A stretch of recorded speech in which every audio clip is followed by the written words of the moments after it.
Yo le rogué y le insistí que me trajera esto hasta que llegó el día. Hoy les voy a exponer, no ha llegado la doctora Luz Marina para decirle de qué voy a hablar. Hoy les voy a exponer el capítulo que se hizo para el libro de medicina hospitalaria que se llama Falla cardíaca crónica. El tema de falla cardíaca aguda se expondrá en otra ocasión. Haciendo pues gala de la actividad de hospital que no duerme a ese hospital que aprende, es que se me olvida por raticos. Vamos a empezar. Leonardo da Vinci dijo que el movimiento es la causa de la vida, nada más al lugar para el tema del corazón que nos va a ocupar los próximos 54 minutos.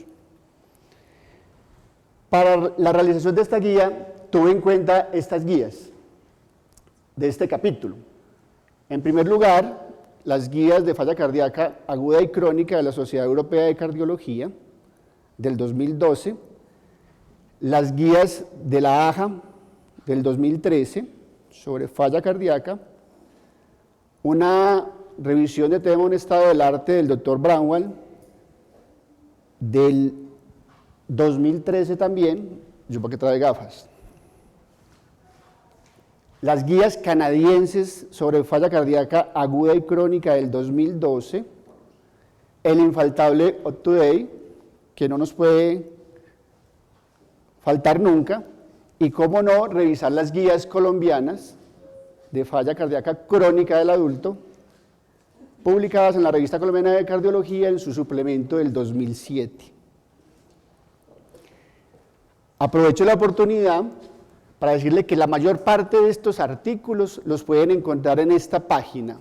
Los internistas del CES tenemos ese correo con esa contraseña que ustedes pueden acceder, pueden inclusive mandarnos artículos, y todos esos artículos de interés que generalmente hablamos nosotros acá, ahí los tenemos. Para efectos de la charla, la sociedad americana y la sociedad europea, los europeos hablan más de insuficiencia que de falla y los americanos hablan más de falla.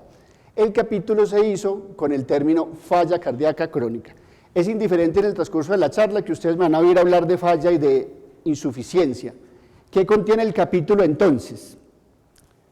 Tiene una definición del síndrome, las clasificaciones más utilizadas, algunos datos de epidemiología y factores de riesgo, cuáles son los principales factores etiológicos, algún dato de fisiopatología, cómo se orienta el proceso diagnóstico en un paciente con falla cardíaca y las claves del tratamiento.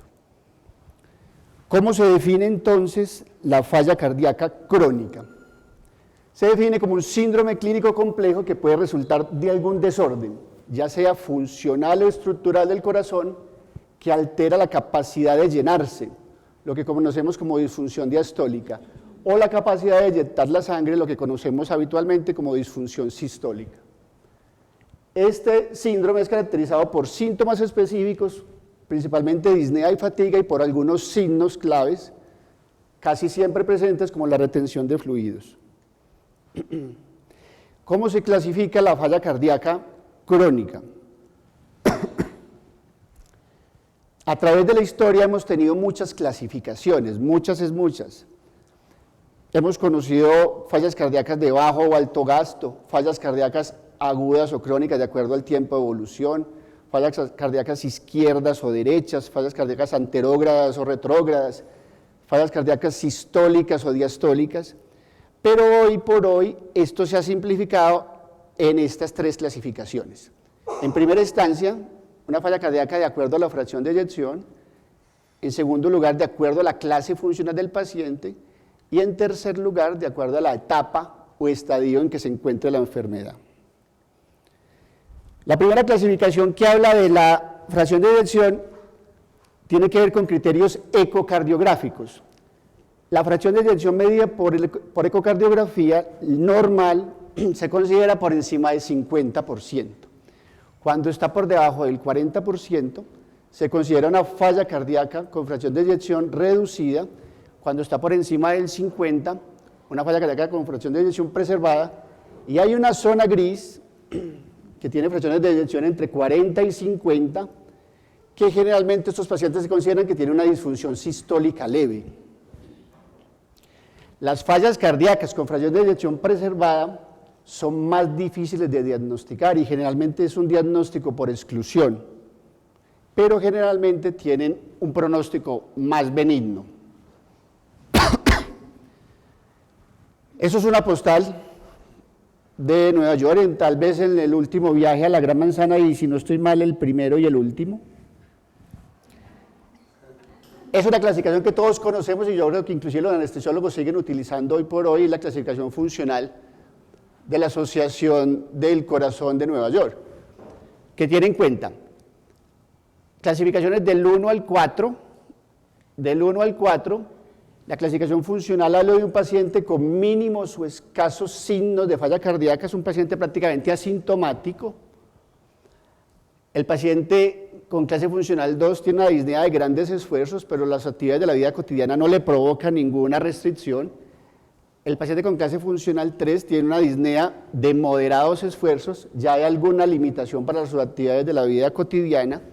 Y el paciente con clase funcional 4 tiene una franca limitación para cualquier tipo de actividad con disneas en reposo, y a la derecha ven la mortalidad, tanto al año como a los 4 años. Y el paciente en clase funcional 4 tiene una mortalidad a los 6 meses del 44% y al año hasta del 64%. Esta es una clasificación bidireccional. Pacientes que podemos encontrar inicialmente en clases funcionales 3 o 4 con un tratamiento adecuado, oportuno, pueden rápidamente devolverse a clases funcionales 2 o incluso 1. Bien, otra clasificación muy útil que utilizamos los internistas y es la clasificación de la AC6 de la AJA, que ya habla de estadios de la A a la D. El paciente en estadio A es un paciente con alto riesgo cardiovascular, sin síntomas y sin anomalía estructural en el ecocardiograma. ¿Cuál paciente es este? El paciente que es hipertenso, diabético, con factores de riesgo conocidos, pero que todavía no tienen ni síntomas ni hallazgos ecocardiográficos. El paciente en estadio B es un paciente que por X o Y motivo ya se le encontró en el ecocardiograma una anomalía estructural, pero aún no presenta síntomas de falla cardíaca. El paciente en estadio C es el paciente que tiene a su vez síntomas y o signos de falla cardíaca más anomalía estructural. Y el paciente en estadio D es un paciente con signos y síntomas de falla cardíaca ya refractarios al manejo pleno de la falla cardíaca, y a diferencia de la clasificación previa que era bidireccional, esta es unidireccional. Ya un paciente que progrese de estadio de etapa A a B o de B a C ya no va a regresar nunca a la previa. Yo crecí en la época de Plaza Sésamo, de que una de estas cosas no es como las otras. Eso para decirles muchas cosas de epidemiología. Cerca del 50% de los pacientes con falla cardíaca tienen fracciones de eyección reducida, por debajo del 40%. Y la enfermedad coronaria, la enfermedad arterial coronaria, responde por cerca de 2/3 partes de estos casos de falla cardíaca, contribuyendo en gran parte la hipertensión y la diabetes. Y es de anotar que los pacientes con falla cardíaca con fracción de eyección preservada tienen un perfil etiológico y epidemiológico diferente a los pacientes con falla cardíaca con fracción de eyección reducida. Generalmente esos son pacientes de mayor edad, son mujeres, son obesos, tienen generalmente hipertensión arterial, fibrilación auricular, y por un fenómeno que se desconoce, los negros pueden tener más propensión a tener falla cardíaca. Eso no me lo inventé yo. Quienes me conocen pensarán que es para mantener después de 8 meses la queja de que eso sí era gol de Yepes. No, No, esto es para traerles a colación que en Colombia no existen datos reales de incidencia y prevalencia de la falla cardíaca. En el hospital, pues con la colaboración de todos, con que pongamos los diagnósticos de falla cardíaca, pues posiblemente en unos mesecitos a años tendremos algún dato relevante. Los gringos, que sí todo lo saben y todo lo miden, ellos hablan que hasta el 1 a 2% de la población adulta de los países desarrollados padece una falla cardíaca. Y esta prevalencia aumenta con la edad. Se cree que por encima de los 70 años puede superar más del 10% esta prevalencia de falla cardíaca, y la prevalencia estimada en Estados Unidos para el 2010 fue de 6.6 millones de enfermos, con 650.000 nuevos casos cada año. Eso es el epitafio que yo le mandé a hacer a la suegra, ojalá no esté mi esposa por acá en el auditorio. Tanta paz encuentres como paz me dejas. No, eso me lo inventé yo, porque mi suegra es muy querida. Esto es para contarles que hasta el 50% de los pacientes con falla cardíaca están muertos a los 5 años, independiente del tratamiento o no. Y se dice que la supervivencia ha mejorado de la mano de los medicamentos y de la mano... bueno. Eso está más fuerte aún. Bueno, el costo anual en Estados Unidos estimado de falla cardíaca supera los 30 billones de dólares, llevándose el 50% las solas hospitalizaciones. ¿Qué factores de riesgo tenemos en falla cardíaca? Los que todos hemos conocido a lo largo de la historia: el paciente diabético, hipertenso, dislipidémico, con obesidad abdominal, tabaquismo, sedentarismo, la enfermedad arteriosclerótica, pacientes que consumen cotidianamente o alcohol o cocaína, muchos de los factores de riesgo ya conocidos. ¿Cuáles son las principales etiologías que tenemos en la falla cardíaca crónica? Hay un grupo muy amplio que tampoco me voy a extender.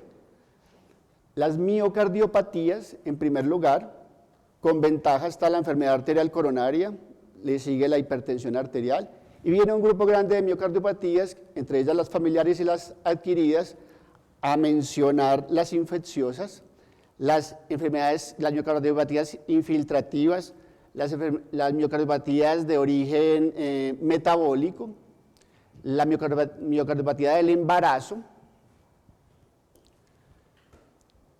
En segundo lugar aparecen las valvulopatías de cualquier índole, llámese mitral, tricuspidea, aórtica o pulmonar.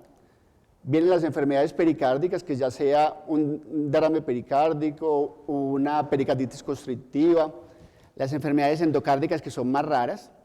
Las más frecuentes podrían ser la fibrosis endomiocárdica o el síndrome hipereosinofílico, las cardiopatías congénitas, que son más frecuentes en los niños, arritmias de cualquier índole, llámese bradiotaquiarritmias, estados de alto rendimiento, frecuente en nuestro medio, los pacientes sépticos, los pacientes con anemia o con tirotoxicosis, y los pacientes sometidos a alguna sobrecarga de volumen, ya sea iatrogénica o por una enfermedad renal crónica reagudizada o una enfermedad renal aguda. Una sola diapositiva para recordar algo sobre la fisiopatología.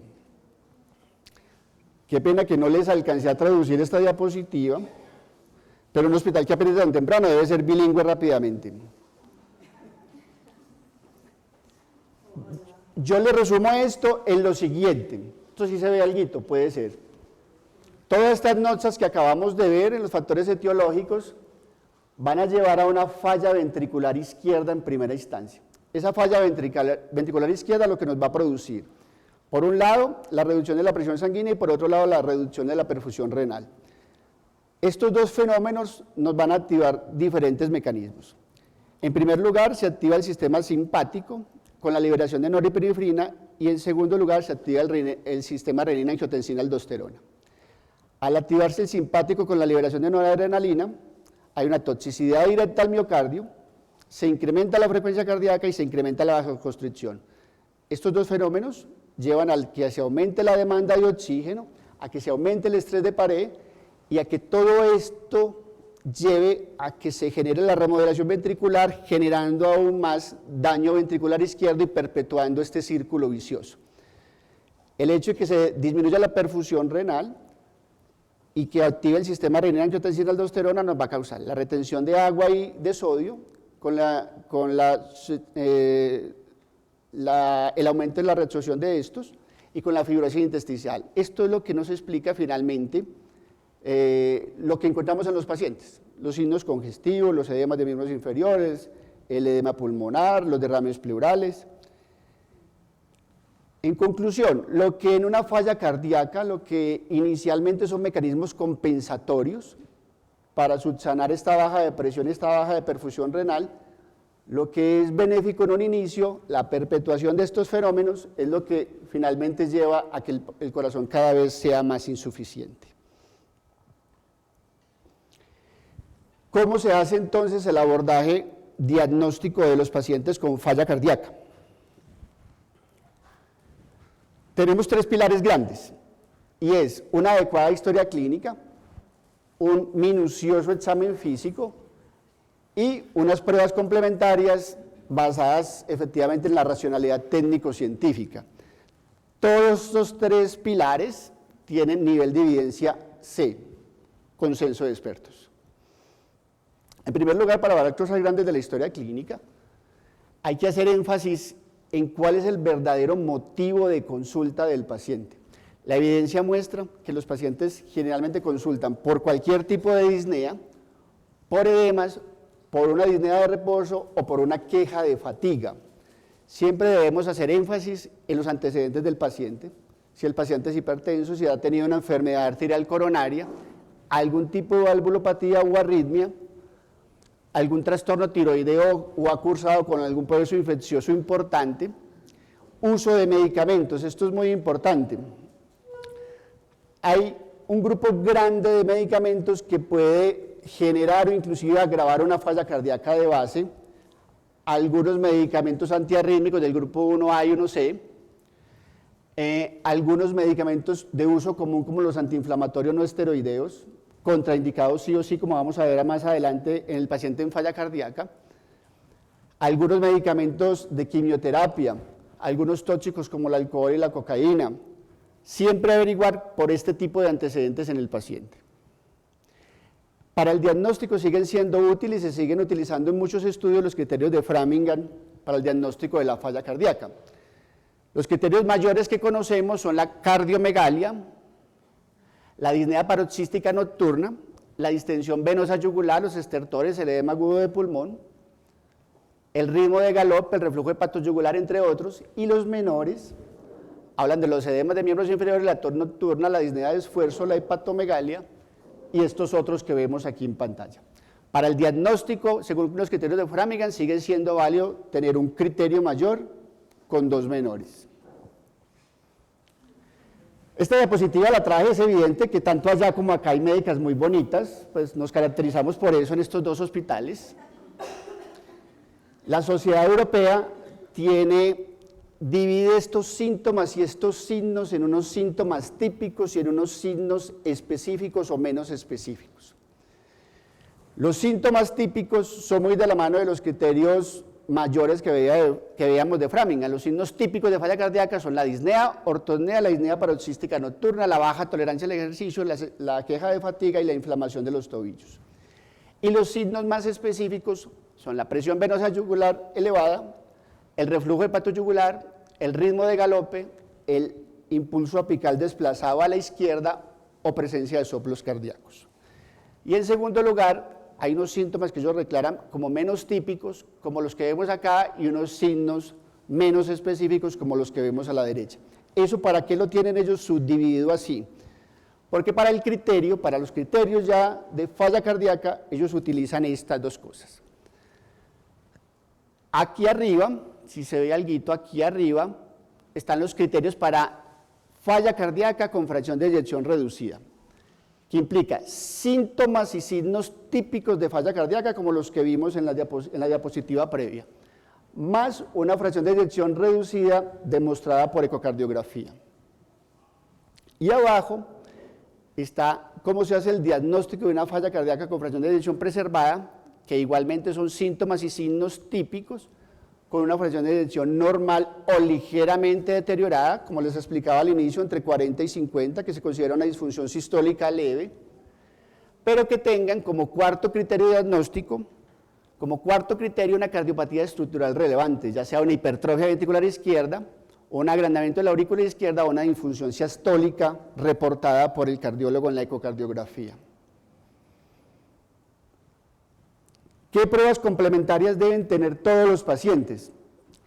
Hablan las guías que ante la dificultad en evaluar la evidencia de las pruebas complementarias, arbitrariamente a todas las pruebas complementarias se les dio un nivel de evidencia C. En primer lugar, todo paciente con falla cardíaca debe tener un electrocardiograma. El electrocardiograma nos va a aportar muchas cosas importantes: mirar trastornos del ritmo, mirar agrandamiento de cavidades, mirar cómo está la duración del complejo QRS, si hay trastornos de la conducción intraventricular, mirar si hay hallazgos que sugieran que el paciente pudo haber cursado con una cardiopatía isquémica, con una enfermedad arterial coronaria. Y hay una cosa muy importante, y es que el electrocardiograma tiene un alto valor predictivo negativo. Se dice que ante la presencia de un electrocardiograma normal, divinamente podemos reevaluar el concepto de falla cardíaca en los pacientes. En segundo lugar, aparece el ecocardiograma, inicialmente transtorácico, que nos va a dar una información inmediata del volumen de cavidades, de la fracción de eyección, de la presión sistólica de la arteria pulmonar, de la integridad de las válvulas, del grosor de las paredes, si hay trastornos de motilidad, que hagan pensar que el paciente esté o no cursando con una cardiopatía isquémica. En tercer lugar viene la radiografía de tórax, también muy útil, aunque tiene muy baja especificidad y sensibilidad en la medida en que una radiografía de tórax normal no excluye que el paciente esté cursando con una falla cardíaca.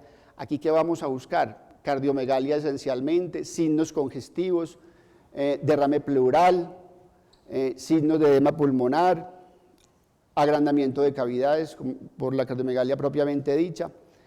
Y finalmente aparece un set de pruebas de laboratorio que deben incluir un cuadro hemático completo, una glicemia, unas pruebas de funcionamiento renal y hepático, unas pruebas tiroideas, y se sugiere, aparte de uroanálisis, un PET auricular natriurético. Le voy a hacer un pequeño comentario al PET auricular natriurético. Eso es un examen bastante útil, con una precisión diagnóstica importante, alta, con un valor predictivo negativo igualmente muy alto, muy bueno.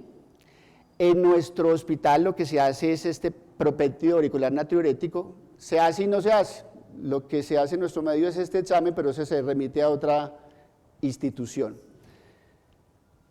Los puntos de corte dependen de la edad del PET auricular natriurético. La principal indicación de este examen definitivamente es cuando tenemos un paciente con una disnea cuyo origen no sea muy claro. No sea muy claro, porque como vamos a ver, tenemos un paciente menos de 50 años y para considerarla positivo debemos tener un propéptido auricular natriurético por encima de 450. Un paciente mayor de 50 años, el punto de corte es mucho más alto, por encima de 900, pero como ven en la diapositiva, valores por debajo de 300 picogramos por mililitro tiene un valor predictivo negativo de hasta el 99%. ¿Por qué les digo que es útil para estudiar cualquier tipo de disnea de causa incierta? Aquel paciente que tiene mínimos síntomas de falla cardíaca, que tiene unos muy poquitos hallazgos en el ecocardiograma o ninguno, que el ecocardiografista nos puede reportar como sugestivo una disfunción sistólica, con un propéptido auricular natriurético por debajo de 300, la posibilidad de que esté cursando y que esa disnea que el paciente refiera sea de origen cardíaco es mínima, casi nula. Está elevado generalmente en problemas cardíacos, como los que ven acá, como la falla cardíaca, como los síndromes coronarios, como hipertrofias ventriculares izquierdas, como cualquier tipo de valvulopatía o de enfermedad pericárdica, arritmias tipo FA, cualquier miocarditis, cualquier paciente que ha sido sometido a cirugía cardíaca o que ha sido llevado a algún tipo de cardioversión. No todo es tantas maravillas. Este examen puede estar también elevado, puede tener falsos positivos en estos escenarios. Pacientes muy ancianos, pacientes anémicos con falla renal, pacientes bajo algún proceso neumónico o que tenga un síndrome de apnea o hipopnea obstructiva del sueño con algún grado de hipertensión pulmonar. Todo paciente con enfermedad crítica divinamente puede tener el péptido elevado. Pacientes sépticos con quemaduras severas, sometidos a quimioterapia o algún tipo de envenenamiento. Este cuadro muestra mucho, aunque se vea poco, pero solamente los traje como para dar la cuñita de que en el hospital ya tenemos resonancia de utilidad como imagen en el corazón. Pacientes que tengan ecocardiogramas no concluyentes, llámese por mala ventana, llámese por la experiencia del ecocardiografista, que tenga alguna duda, la resonancia sigue siendo, es hoy por hoy un método alternativo, que nos puede también medir la fracción de eyección, que nos puede caracterizar el grosor de las paredes, entre otros. Y ya exámenes como la perfusión miocárdica con isonitrilos, el mismo cateterismo, las mismas pruebas de esfuerzo, ya son para pacientes seleccionados en quienes tengamos como posibilidad de origen de la falla cardíaca la enfermedad arterial coronaria. Vamos a hablar ahora de los medicamentos. Es de anotar que lo que les voy a hablar en las próximas diapositivas es dirigido a la falla cardíaca con fracción de eyección reducida. Falla cardíaca con fracción de eyección reducida, este es el tratamiento. ¿Qué busca el tratamiento? En primera instancia, aliviar signos y síntomas, disminuir las hospitalizaciones y mejorar la sobrevida. Al aliviar la sintomatología, estamos impactando definitivamente en la clase funcional del paciente y en la calidad de vida del mismo. Créanme que para esta revisión me di a la tarea de revisar el POS, porque como este capítulo debe ser la base para la guía institucional de falla cardíaca, la idea es que fuera lo más ajustada a la realidad. ¿Qué me gano yo trayendo los medicamentos de última generación que no los vamos a conseguir? En el primer grupo de medicamentos aparecen los inhibidores de la enzima convertidora de angiotensina. Están todos estos, muy conocidos en alapril, captopril, pero también hay otros como el lisinopril, el quinapril y el ramipril. Para mi sorpresa, todos están en el POS. Todos estos están en el POS. Estos finalmente son medicamentos de primera línea para pacientes con falla cardíaca con fracción de eyección reducida, clases funcionales 2 a 4. Siguen siendo contraindicados, para que tengamos precaución, en pacientes con creatininas mayores de 2.5, con potasios mayores de 5, con depuración de creatinina por debajo de 30, contraindicados definitivamente en el paciente que tenga antecedentes de estenosis bilateral de arterias renales, que tengan historia de angioedema o pacientes embarazadas. Estas son las dosis sugeridas, empezar con las dosis más bajas posibles, captopril de 6.25 hasta 3 veces al día y llevarlo a 50 miligramos 3 veces al día. En el enalapril comenzarlo también con dosis bajas, 2.5 miligramos 2 veces al día y puede llevarse hasta 10 o 20 miligramos 2 veces al día. El resto de las dosis ustedes las pueden ver ahí. El segundo grupo que ha mostrado impactar mortalidad y disminuir hospitalizaciones en falla cardíaca son los beta bloqueadores. Cuando yo estudié medicina interna, cuando yo era pequeñito, eso no hace mucho, hablar de metoprolol y hablar de beta bloqueadores en falla cardíaca era casi una herejía. Lo sacaba uno de ronda el profesor y decía que ni peligro, ni riesgos. Hoy por hoy son pilares fundamentales del tratamiento. En el POS tenemos metoprolol tartrato, metoprolol succinato, que es este de abajo de la derecha, el Betalot Shock, que lo tenemos en el hospital, y el carvedilol. existe otro grupo como el nebivolol y el bisoprolol, que no están en el POS, pero siguen siendo útiles. Al respecto de los betabloqueadores que tenemos, las mismas contraindicaciones que conocemos a lo largo de la historia, contraindicados en pacientes bradicárdicos por debajo de 60, hipotensos con tensiones arteriales menores de 90 a 60, con bloqueos AB de segundo o tercer grado, o pacientes con una historia reciente de broncoespasmo, pacientes asmáticos descompensados. Ahí quiero hacer dos anotaciones adicionales de los betabloqueadores. Uno de los que tenemos en el POS es el carvedilol. La anotación que tiene el POS para carvedilol es esta. Es una molécula que está cubierta en todas sus presentaciones para el tratamiento de la hipertensión arterial e insuficiencia cardíaca congestiva. Yo en alguna época, cuando me divagué por la vida, fui auditor médico, y eso da lugar para interpretaciones, que no lo hacemos. Hoy por hoy nos devuelven todas las fórmulas que porque ese paciente no tiene indicación. Pero si yo voy a ser papista y veo la norma, y veo que está cubierto para tratamiento de hipertensión arterial e insuficiencia cardíaca, quiere decir que lo puedo tratar en cualquier hipertenso y en cualquier paciente con falla cardíaca, independiente de su etiología. No me dice paciente hipertenso con falla cardíaca. Entonces, para que lo utilicemos más, porque tiene un muy buen nivel de evidencia, el carvedilol, tanto como antihipertensivo o en los pacientes con falla cardíaca crónica de cualquier etiología. Aquí viene una discusión que yo no sé si Betty Barrera está por aquí, no la veo, que yo he tenido algunas discusiones académicas con Betty, y es el metoprolol succinato frente al metoprolol tartrato. Resulta que en aras de dirimir el conflicto, me di la tarea de revisar esto. Resulta que el metoprolol tartrato, la FDA lo tiene aprobado para hipertensión, angina y paciente posinfarto, mientras que el metoprolol succinato lo tiene aprobado para igualmente hipertensión y angina, pero para falla cardíaca. Para falla cardíaca. Eso no es coherente con nuestro POS. Nuestro POS dice esto, que el metoprolol succinato en todas sus presentaciones está solamente cubierto para uso en pacientes con antecedentes de síndromes coronarios agudos. Eso es lo que dice la norma. ¿Qué quiere decir?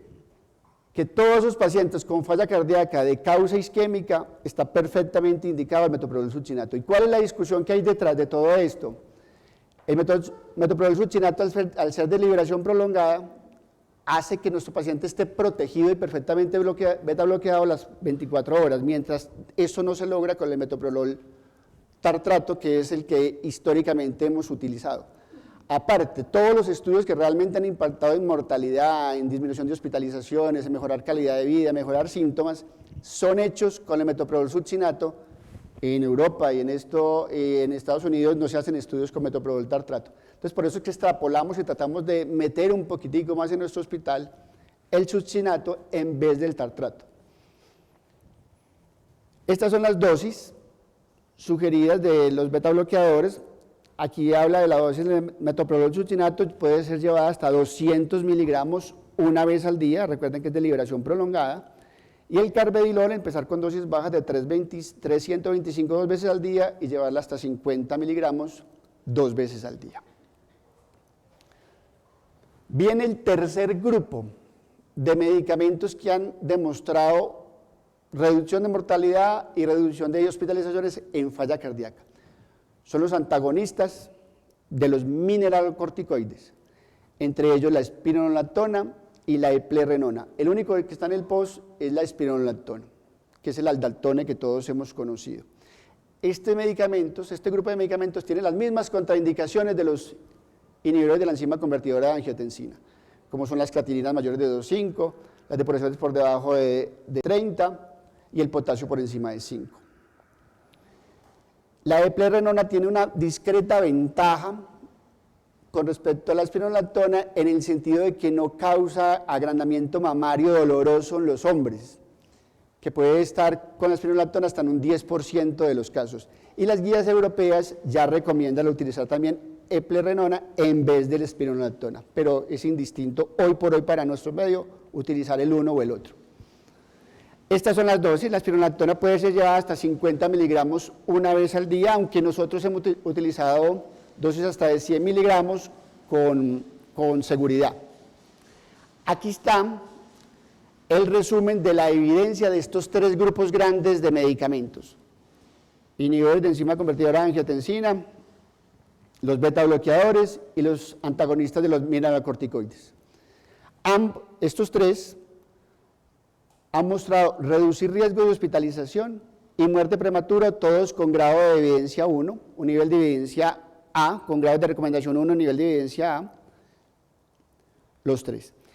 Existe otro grupo de medicamentos que, si bien no ha mostrado los efectos tan benéficos de estos previos, también se han venido utilizando. Los diuréticos, pilar fundamental en el alivio de los síntomas, en los edemas, en los signos y síntomas congestivos a nivel pulmonar. Se dice que los diuréticos de asa, como la furosemida, causan una diuresis más intensa, más rápida que las tiazidas, por eso son de primera elección en el paciente agudamente descompensado.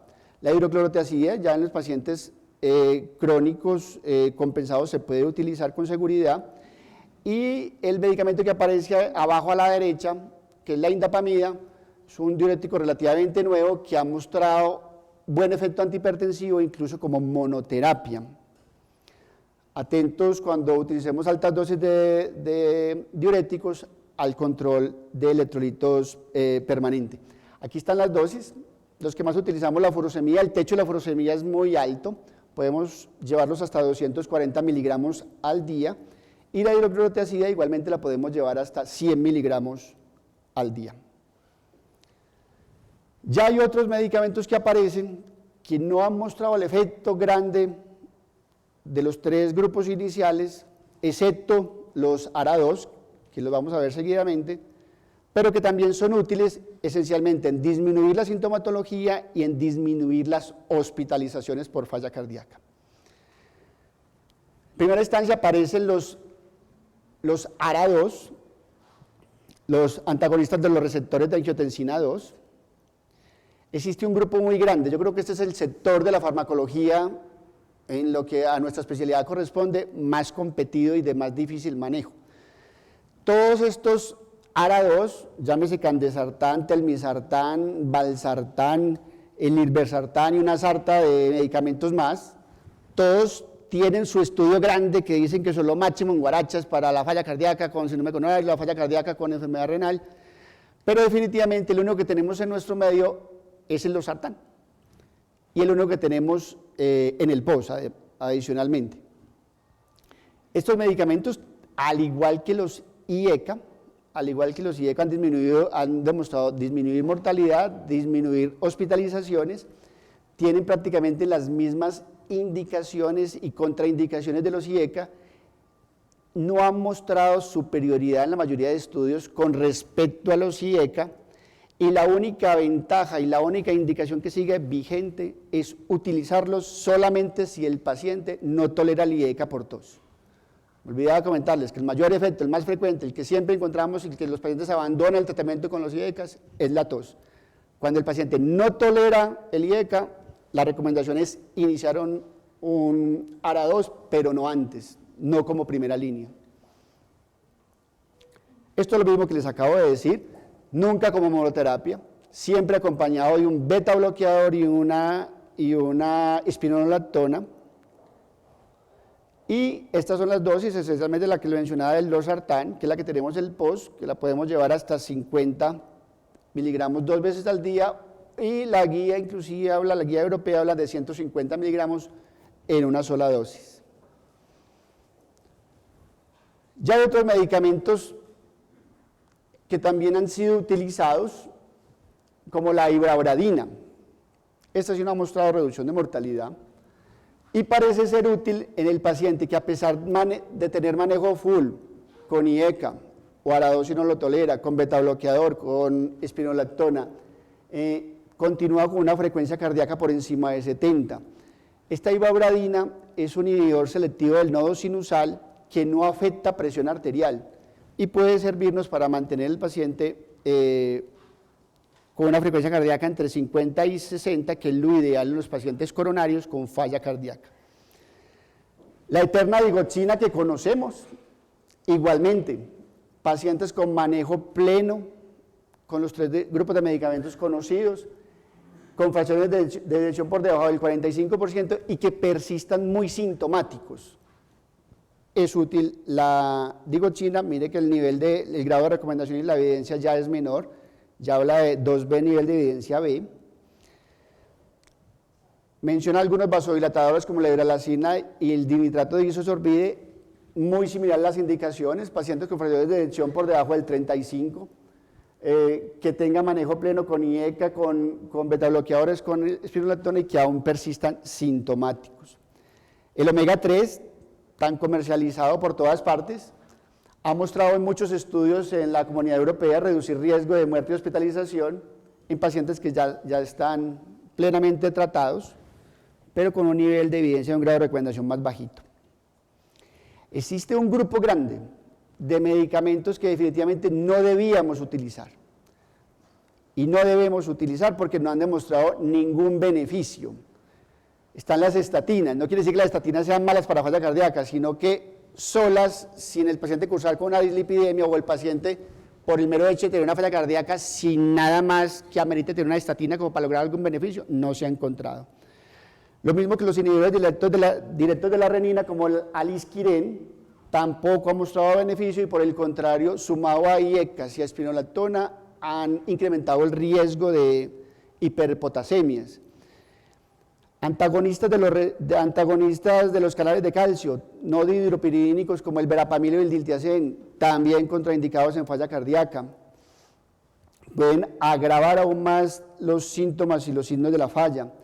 Definitivamente proscritos los antiinflamatorios no esteroideos, los esteroides cuando no tengo una indicación muy clara, y los anticoagulantes tipo warfarina solamente indicados, pues obviamente en aquel paciente que curse con falla cardíaca y una fibrilación auricular concomitante. Ahí está lo mismo que acabamos de decir. Como les mencioné, todo lo anterior es válido en el contexto de un paciente con una falla cardíaca con fracción de eyección reducida. Para los pacientes con fallas cardíacas con fracción de eyección preservada, no hay ningún medicamento que haya demostrado impactar morbimortalidad. Y tal vez los únicos que han mostrado algún beneficio en la disminución de los síntomas y signos son los diuréticos. Es más útil aún controlar todos aquellos factores de riesgo de enfermedades concomitantes, como la presión arterial y la enfermedad coronaria, y control de frecuencia en los pacientes con fibrilación auricular. Después de los medicamentos, ¿qué dispositivos tenemos para poderle ofrecer al paciente antes de pensar en algún procedimiento quirúrgico o un posible trasplante? Están 2 grupos grandes. Uno es el cardiodesfibrilador implantable y 2 es la terapia de resincronización cardíaca. ¿Cuándo el uno o cuándo la otra? El cardiodesfibrilador implantable tiene estas indicaciones. En prevención primaria se recomienda para pacientes con clases funcionales 2 a 4, con fracciones de eyección por debajo del 35, al menos 3 meses de tratamiento full para la falla cardíaca, que no hayan mostrado mejoría, cuya esperanza de vida sea mayor a 1 año, y que tengan o una etiología isquémica y más de 40 días después del infarto, o alguna otra etiología con cualquier tiempo de evolución. O en prevención secundaria, igualmente que cursen con falla cardíaca algún tipo de arritmia ventricular de alto grado que cause inestabilidad hemodinámica y que tenga una esperanza de vida superior a 1 año. Ambas indicaciones, tanto en prevención primaria como prevención secundaria, con un grado de evidencia 1 y un nivel de evidencia con un grado de recomendación. ¿Cuándo entonces la segunda terapia, una terapia de resincronización cardíaca? Esencialmente muy similar a las indicaciones del cardiodesfibrilador implantable, lo único que cambia acá es el hallazgo en el electrocardiograma de tener un QRS enchanchado o no. Si el paciente no tiene el QRS enchanchado, es candidato a un cardiodesfibrilador implantable, y si tiene el QRS ancho, es candidato a una terapia de resincronización cardíaca.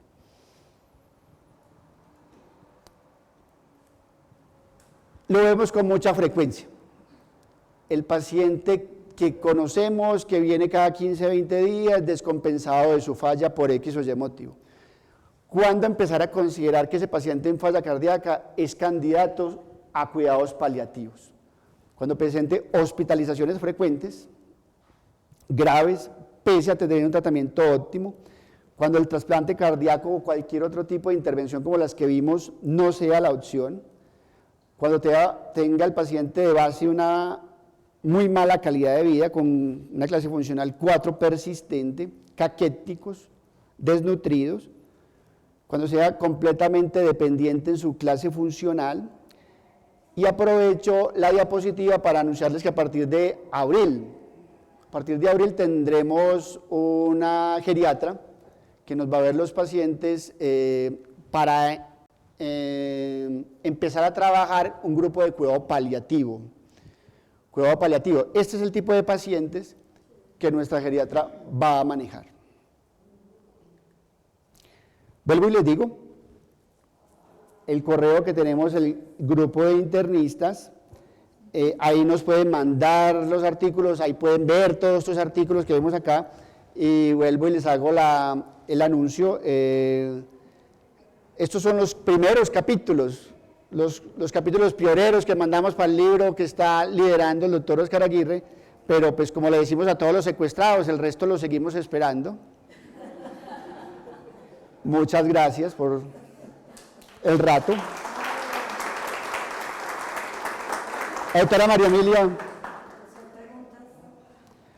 ya saben, esto es lo que se hizo, este es el resumen del capítulo que se pasó.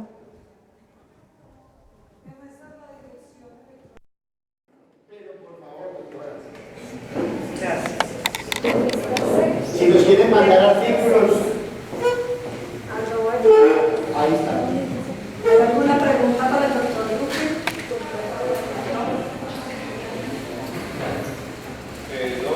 Precauciones cuando el paciente tiene falla cardíaca y enfermedad periférica, cuando no se conoce todo. No, ninguna, Omar. Finalmente, cuando el paciente, siempre habrá que diferenciar en qué manejo tiene, para qué tipo de fallas, si tiene una presión de erección reducida o preservada, y cuando esos pacientes que además tienen una falla cardíaca crónica, tienen una enfermedad concomitante, llámese hipertensión arterial, llámese diabetes, llámese enfermedad arterial periférica, siempre es manejo de su falla por un lado, el manejo de su patología, de sus enfermedades congénitas por el otro, pero que tenga alguna contradicción sus medicamentos con los medicamentos de la falla cardíaca. Pero los betabloqueadores, como el betoconazol, están contraindicados siempre. Lo ideal es utilizar, muy buena pregunta, lo ideal es utilizar el betabloqueador más selectivo posible que tengamos en nuestro medio, y en este caso sería la opción intermedia. El paciente que tenga ARA2 más y es que está mal formulado o no es una indicación. Qué importante, ¿verdad?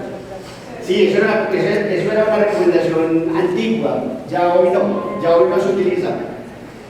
Definitivamente, ¿qué le ha quedado a esa combinación como de evidencia? En algunos pacientes renales crónicos con unos niveles grandes de proteinuria, como tratando de tener un efecto cinético antiproteinúrico del IECA y el ARA2, pero usted teniendo todo este armamentario de medicamentos no tiene objeto que usted combine un IECA y un ARA2 con el riesgo de llevarlo a más hipercalemia, con el riesgo de llevarlo a más deterioro de la función renal. No, el poder no se usa en falla cardíaca.